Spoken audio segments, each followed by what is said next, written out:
that's really my goal. I just want to be remembered as one of the best to ever do this shit. And I know the world's way bigger than Jersey City, but this is home. You know, you want to be remembered home as that guy. You get what I'm saying? Because everybody, the man of that city, he the man. Like I want to be that. You know, when it comes to Jersey City, I want to have that respect, and that's what it's about for me. If I get rich in the process, then hey, I won twice.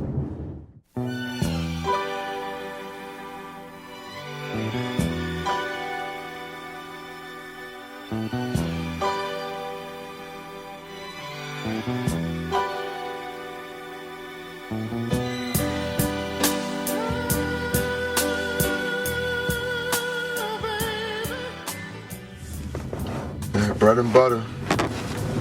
That's the name of the project. I mean, basically, Bread and Butter was a store around the neighborhood I grew up in. We pretty much grew up in this deli. Like, we terrorized these people. We fucking stole out of that store. And then used to chase us with knives and throw shit at us and then ban us from the store for months. Then we'd come back just because we was trying to be good and buy shit and then we'd piece it up with them. We're from Harrison and Bergen, Jersey City. If anybody, people from Jersey City, Harrison between Bergen and the Boulevard, it's a different type of block. We got, I don't know if it's Muslim, but it's called the Batter School. So we got the Batter School at the corner. You know what I'm saying? It's like a Muslim type of school. You got a church right in the middle of the block. We lived in 166, the building in the middle of the block. We was good kids, good upbringing, both of our parents in the house. Me and Sean was right there in age, 3 years apart, We shared a room at the point, then when we didn't share a room, we had the room right next to each other in a train apartment. We tried to drill a hole in the wall to talk to each other through the wall, we was real tight, as brothers. I think we met pretty much we met in school. I had but this guy got first transferred to 24 is when I met him. It's funny, this dude, he was kind of like a bully or some shit. He was the smallest bully ever. Little nigga came and tried to try me. I'm like, who are you talking to? And I used to be bad as hell, just for nothing, just real bad. But Sean wasn't bad, but he was mischievous. You know what I'm saying? Devious sometimes, do little things that tick people off or not really getting in trouble, but just always into something, had his hands into something. I was playing with guns at 11 and G when it was popping. Not really even knowing how crazy that is and how dangerous that shit was. Going to his boy house, his Pops was a CEO, they taking the guns. They running around, they got Pops bulletproof vest on and guns. This 2002 when 50 Cent was out. Got the bulletproof vest and everything. But luckily that I'm still here to talk about that because that shit could have been an accident. Some shit could have happened from that. And that was funny though. Nah, we was 11 to 12, but we've been cool since then though. I think some of the music stuff came probably a year or two after that. The reason I even really wanted to make beats is because my brother, he was rapping, they had the Jersey Devils thing going on back then. He was just very passionate about music, you know what I'm saying? We was doing music at the time, Jersey Devils. And he always wanted to kind of just produce. That was his passion. He never wanted to rap. He never wanted to do anything else but just produce. I was always rapping since 10, 11, 12 years old. Our older brothers had a group, Medicine Cabinet. But he was always ahead of his time. So he started hanging out with older people. And he was rapping. So now he started taking rap serious and he started going to the studio. But I'm 11 at the time. I can't just be tagging along, so he never let me come with him. Nah, I stay here on the block. And as time went on, I kept rapping. Sean wasn't really a rapper, and I was hanging out with people that was older than me, so I'd always dip off, leave Sean on the block, and do music. Come home, I may have a new record or something for him to hear. wake him up like, yo, check this out. He'll get excited just listening to something new that I probably recorded. And from there, that's when I seen him start taking a liking for, you know, the music and everything that we was doing. You know, just the camaraderie, the brotherhood we had. And I seen him wanting to be a part of that, you know, but it wasn't time yet. You know, he was just like too young, and me being his older brother, I always wanted to protect him and kind of keep him sheltered. I stay here on the block. Like, damn. But all that did was tell me, like, I gotta find something to do to where, like, nigga, I gotta come. You get what I'm saying? You can't leave me because you need me.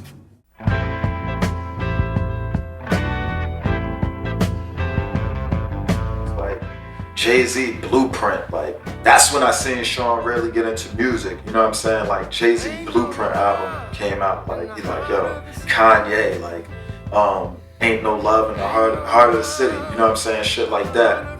Then when the Blueprint album came out, that kind of like that was the deal, like, that was the final album for me that I wanted to make beats. That's my favorite album of all time, by the way, the Blueprint. That got me on the sampling. But yeah, Kanye was definitely to thank for that. Yeah, so I mean, going back to the first day, like first time like I recall like making a beat, it's probably back in September 07. It was me, my boy Steph, and Prince P. He rap, but we all was in high school together. Me and Steph go back way before that though, but me in high school at the time, we went to my crib, we was fucking with the beats. At the time, we thought they was hard, honestly. Like, hindsight 2020, like, knowing what you know now, like, retrospect, it was kind of suspect. Like, the first beat I made, I put that shit on the CD and bounced it out. And my brother HBK was outside. This when we still got the CD players with the headphones. I just remember one day he came through, he like, yo, check out this beat I got. I'm like, yeah, listen to this beat I just made. I'm thinking this shit, like I'm down now. Listen to it, he was like, it's cool. I'm like, all right, that shit crushed me, bro. I'm like, damn, that shit was, but I still thought it was hard because it was mine, like. So yeah, but ever since then, like I kind of knew what it was. He didn't use it, so it must have not been good. But I used that as like, I just gotta get better. Gotta get better. It probably wasn't his best, but I heard the potential and I was excited that, you know, he was taking a liking to something and, you know, he could potentially be somebody making beats for us one day.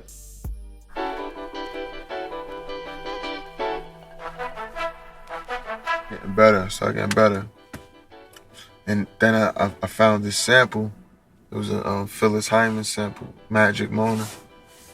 And I used that sample and I made this beat called Magic. And at the time, my brother was recording at Sky High Studios. Me, Hitch, Martin, Fo, a couple of us was there, but he played this beat and the track was called Magic. And the shit was so dope, it was a Phyllis Hyman sample. Hitch is our cousin. Hitch is my cousin. But the way we looked at Hitch coming up was like he was kind of like a celebrity because we knew he rapped.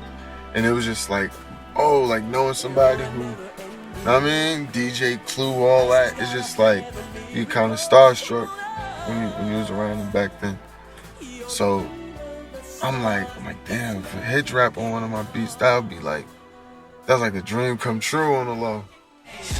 My flow magic like a rabbit in a hat. This what happens when I rap. Get embarrassed on a track. My 16s rip spleen, savage with a mat. My if beams hit fiends, blabbing cause they rash. See me hopping out the Benz wagon with the slacks. Been bragging I was back. Been Latin with the gas.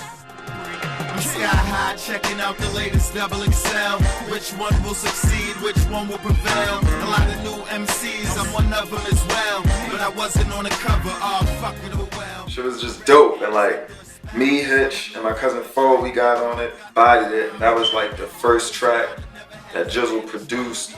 And I was like, yo, this is something different, like, special, you know what I'm saying? Yeah, them niggas was on it. I'm like, I was happy as hell. Like, I made it. So that was definitely like major to me, like on a personal level.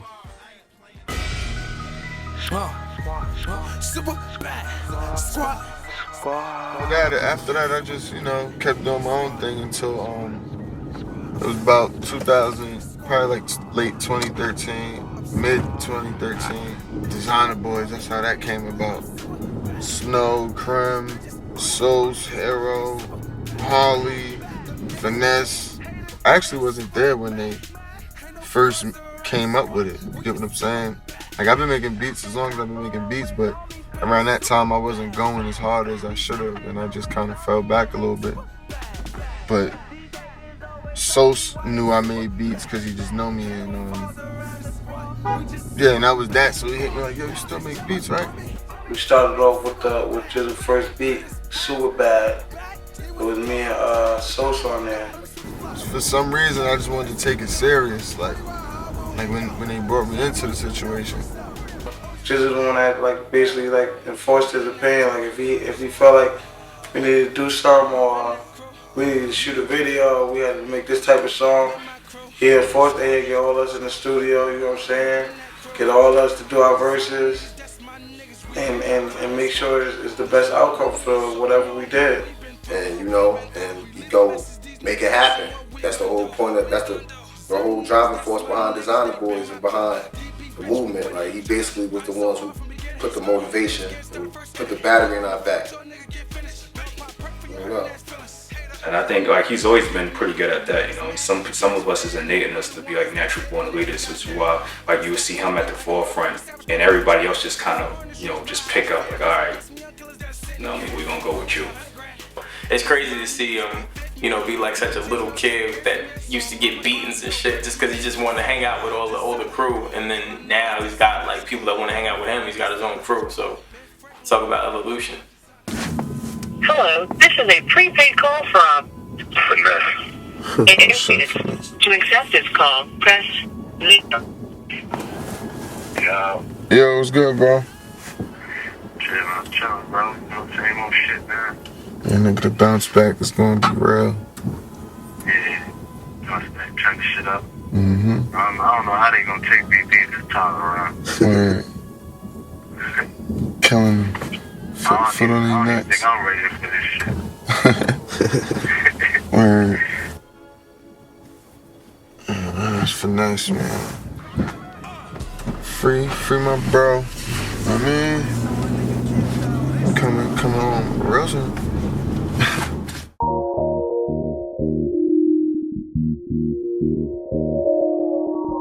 Yo, JR, he's my cousin, and he been cutting both out here for years, so he always would tell me about Gizzle, but I never got the chance to really link with him or whatever. We was just young and just still grinding. I saw he posted up something on either Facebook or Instagram, any producers want to battle or whatever. Everybody was tagging people and thinking who I should battle, but nah, that Rock Grizzly hit me up with a name. I ain't gonna tell y'all. I'm like, nah, that won't be a good one. You know what I'm saying? It's gonna be more one-sided in my favor.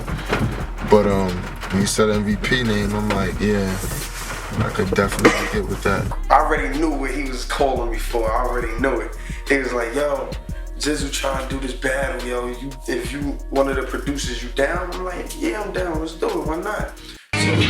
Only got one woofer. Oh, okay. Okay, man. Okay.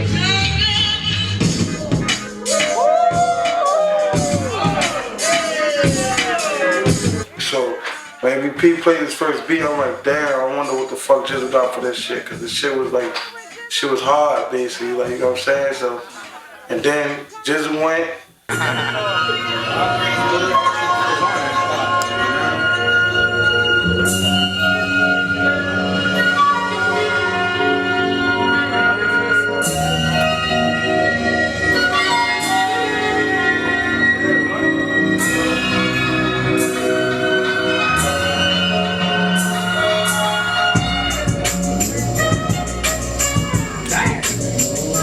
That shit just was like, damn, where the fuck that beat came from? Like, I wanted to fucking go in the studio and record that shit right then and there. And that feeling of just being there with that many people there. And I know we could have drew way more if we had a bigger venue. That I know for a fact. Like, that battle was dope as hell. It was good for the fans and good for people in Jersey City to see that we could do something creative and still inspire the youth.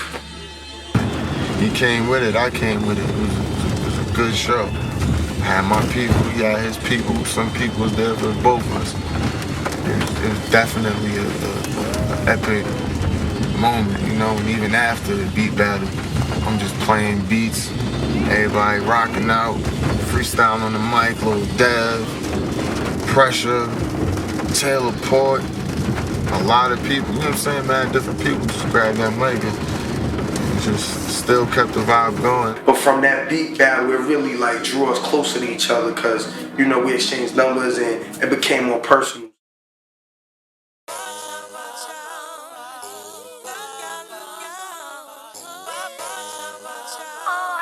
That happened. It was just, you know, a regular beat I was making.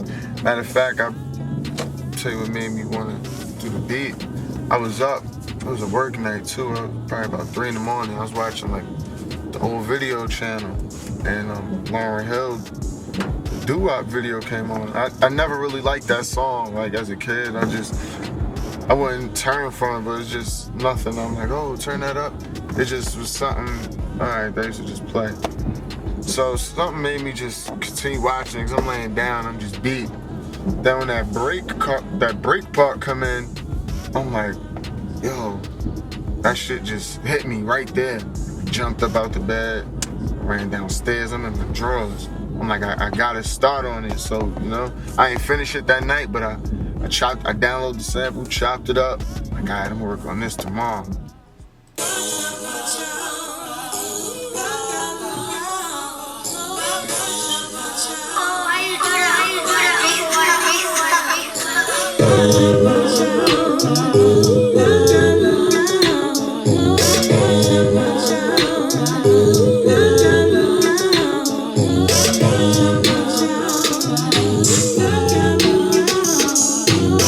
Somebody hit me up, they wanted to get it.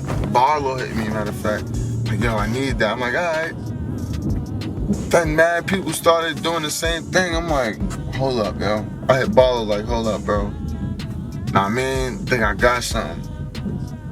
I'm like, yo, that would be dope if I like make a challenge and have everybody do their own little Instagram video of it. So I called my brother, I called HBK, like, yo, what you think? I called him late too. So I would just be up thinking. I called him like, yo, what you think about if I do this, He's like, yeah, I'm thinking about, you know, because he knew people was going to want to hop on the track and be like, oh, what's that? Send me that. So instead of just sending it to an artist or getting one artist to do it, he, you know, had the idea to say, how about I get, you know, just start a challenge. He was with it, like, bro, that's a great idea. Hell yeah, I see that shit blowing up. He had faith in it since I brought it to him. Hey, what's up? We starting this Doo Wop challenge. So I challenge all y'all rappers out there. Make a little Instagram video, whatever, freestyling, written, whatever. And then we'll see where y'all bars at. Once it started going, I mean, I probably seen 6 videos before I'm like, oh shit, this shit going now. I gotta do a video. You know what I'm saying? Like, I mean, it started off slow. Like the first 2 days, the first day or two, it was like, all right, a couple people did it. But like that 3rd day, them shits was coming. Shit was coming. That probably got like hundreds of, you know what I mean, responses. Everybody hopped on it. Like people you heard of, people you ain't know rap. Like, so I think that was big too. And I think that was just, that carried just like the momentum. You could see it just carrying. Like, so I think that was good too. I heard the beat. I definitely love the beat. Gizzle beats is like, it gives you this old soul feeling with that new, but it's like, it's just this sound, like it's a vibe to me. Everything about Gizzle's a vibe, you feel me? I thought it was a great concept. Number one, just from a content perspective, you know, for him to think of something like that, I felt like it was like the perfect time. It was something where, I guess, from a social media perspective, no one was doing. And social media was kind of dry at that point. it was just an open invitation for everybody that, you know, wanted to do the challenge. And the challenge was dope. Beat was dope, everything. And then it almost made me want to rap. You know what I'm saying? Like, it was one of those things where I think was truly impactful, especially for the city. I think it got a lot of people involved, and, you know, I think it kind of showed him who really supported him or who really got the point of the record. That's also what kind of spearheaded this project as well. Like, me knowing that, oh, I could get a lot of people to fuck with something I'm doing, that's dope. And that shit made me realize my impact in Jersey City, that Doo Wop challenge. It definitely became something big, and it's still spreading right now. I mean, hashtag Doo Wop challenge. You can go on Instagram, YouTube even. Check it out. Be a part of it. I was a young nigga, all the thug niggas I ran with them. Never folded, never told so I can stand with them. I done witnessed niggas playing the victim. It don't matter when we catch them, niggas still gon' kill you. Look, you should, damn, that's crazy, I got it too, yeah. Come on, got it. Yeah, Gizzle, fuck these niggas up. Bolo. I was really in the trap with the army. 2 guns on me, near nigga couldn't harm me. With my competition let me hear something. I hear my competition whack, these niggas scared. I feel like with his sound is like what we've been missing for the past 5 to 7 years. Like the soul is still soulful, and it's trap, and it's gutter, and it's colorful. So it's like, it's just different beats do different things, and that's what I like about his style. Like, Hitters on go, they coming if I'm sending them. Shooters coming dressed in dark blue like Michigan. These snakes and these rats, swear I'm getting sick of them. Most these niggas actors, well I got some clips of them. Gun got a drum with a scope, we ain't missing them. Pick his newborn up, we ain't trying to tickle him, be holding them. For this one, I kind of wanted to bring it back. I kind of wanted to bring that back to where people bopping their heads, like, you know, like that Jersey City culture. Like my Jersey City people know what I'm talking about. Like, who's that peeking in my window? I'm a down throwing hard punches like I'm Kimbo. Big screen TV in the crib blowing endo. Remote like a 64 joystick for Nintendo. Let me see the progression in the records, from where the sampling, the drops, the concepts, even to the artists now that you even collab with. Before, it was a time where he didn't really want to kind of, you know, he was just putting out music. Now he's more selective, and he's a little bit more strategic on how he's placing and creating his music. So I'm looking forward to seeing what he does in the future. You know, he worked with different people. He know a lot of people. You feel me? Yeah, you feel me? I don't think it's too many people in Jersey City that could really give you that impact where everybody could come together through one source of person. You feel me? Yeah. Like that. I think that's the role he got. Everybody could come to him. He's like that one source of just togetherness, you feel me? Like a Hitchcock. He's on the record with Max YB. You get what I'm saying? It's Sparks. Max didn't even know Sparks rapped. That's how big the age difference is and the generations are. I'm coming over there with a bottle and we gonna get right. Word. Facts. Facts. That shit dope. Coming over there, we're gonna knock that out 16. That's easy. You make it in 2 weeks. Hey. It's no hard work. You know what I'm saying? Easy, very easy. You feel me? When Hitch was buzzing, Max was probably about 2. And they're on the record together, and I think when you do that, things like that, it allows the generations to appreciate one another. Because in the era we in right now, in the state we in rap, music, whatever, like that mumble rap is popping right now, but the disconnect between them and the older heads that came up on a whole different, you know, whole different era, because of that disconnect, they clash.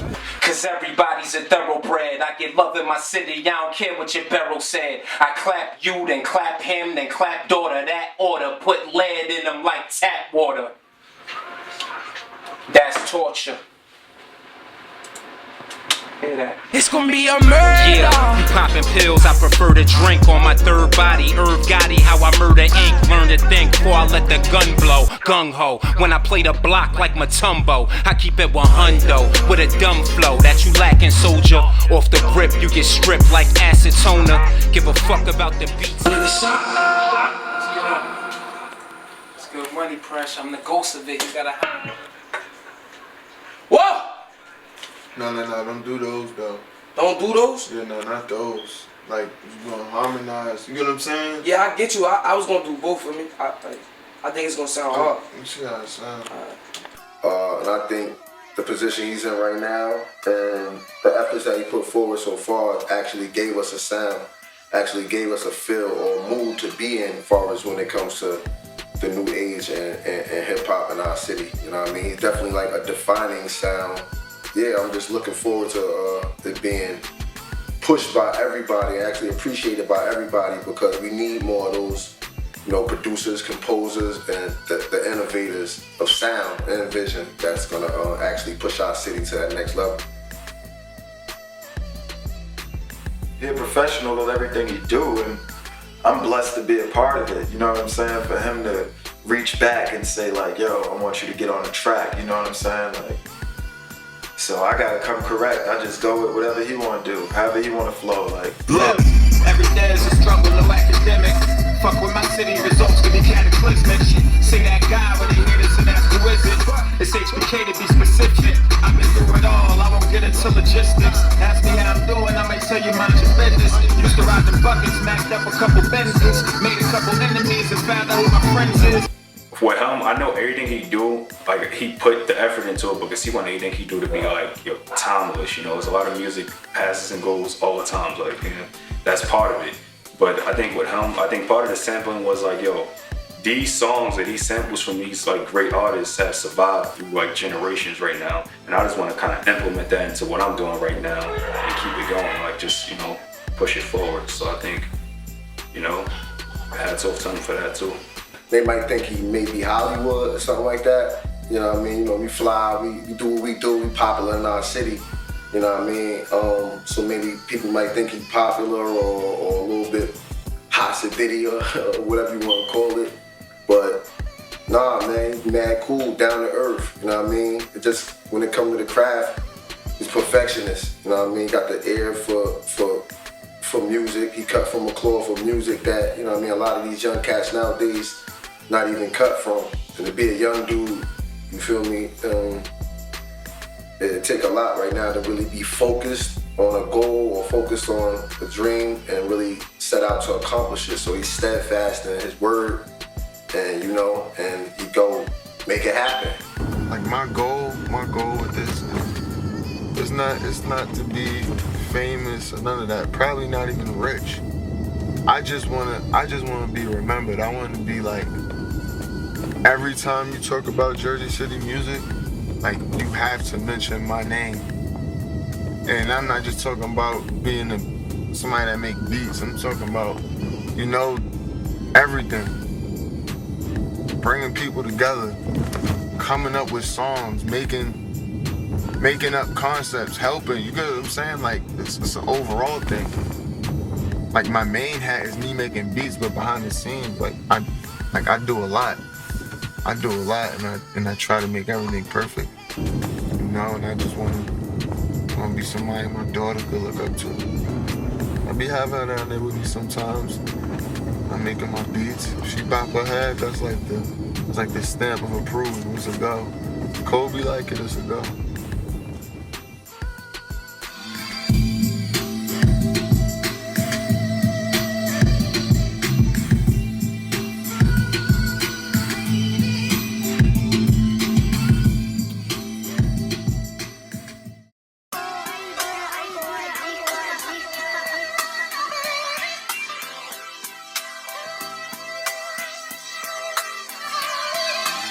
My name right here.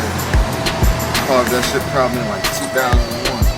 I have with you, you just talk and say whatever come to your mind and what sound good, then all right, word.